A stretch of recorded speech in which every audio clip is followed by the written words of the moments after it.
अस्सलाम वालेकुम दोस्तों, उम्मीद है सब लोग खैरियत से होंगे। बात करेंगे ओमान ई वीज़ा और paper visa okay to board के बारे में। बहुत सारे दोस्तों अब आपको जो है पता होगा कि पहले पिंक कलर का जो पेपर इशू होता था वीज़े का, वो आपको इमिग्रेशन डिपार्टमेंट में एयरपोर्ट के ऊपर डिपॉजिट करना होता था। डिपॉजिट स्लिप लेके एयरलाइन के पास जाके जौन सी एयरलाइन से आपने टिकट लेनी है ओके टू बोर्ड करवाना था, तब जो है आप फ्लाई कर सकते हैं।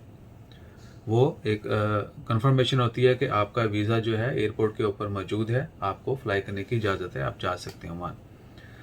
ई वीज़ा जो है उसका ओके टू बोर्ड नहीं होता। जिन दोस्तों आपके पास ई वीज़ा है, उन्होंने टिकट लेते वक्त सिर्फ यही बताना है कि जी उनका ई वीज़ा है और उसकी कॉपी या मोबाइल में है, वो पास रखना है। उसका ओके टू बोर्ड नहीं होता। अगर एयरपोर्ट के ऊपर आपको ब्लैकमेल किया जाता है तो दैट इज़ डिफरेंट थिंग।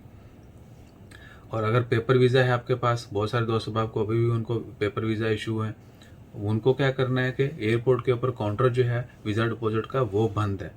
आपको आप वहाँ जाएंगे भी तो वहाँ पर नंबर लिखे हुए हैं, आप उन नंबर पर रब्ता करेंगे। मोस्ट प्रोबेबली लेट रिप्लाई आता है।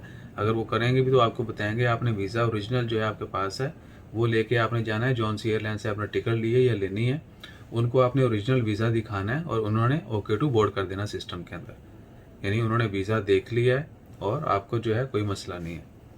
बाकी जो है एयरपोर्ट के ऊपर वीज़ा डिपॉजिट की जो है वो अभी काउंटर जो है बंद है। सो इंशाल्लाह खैर, इसके अलावा मज़ीद कोई इन्फॉर्मेशन चाहिए हो to comment immediately will immediately reply that. अपना ख्याल रखिएगा, दुआ में याद रखिएगा। जज़ाकल्लाह, अल्लाह हाफिज़।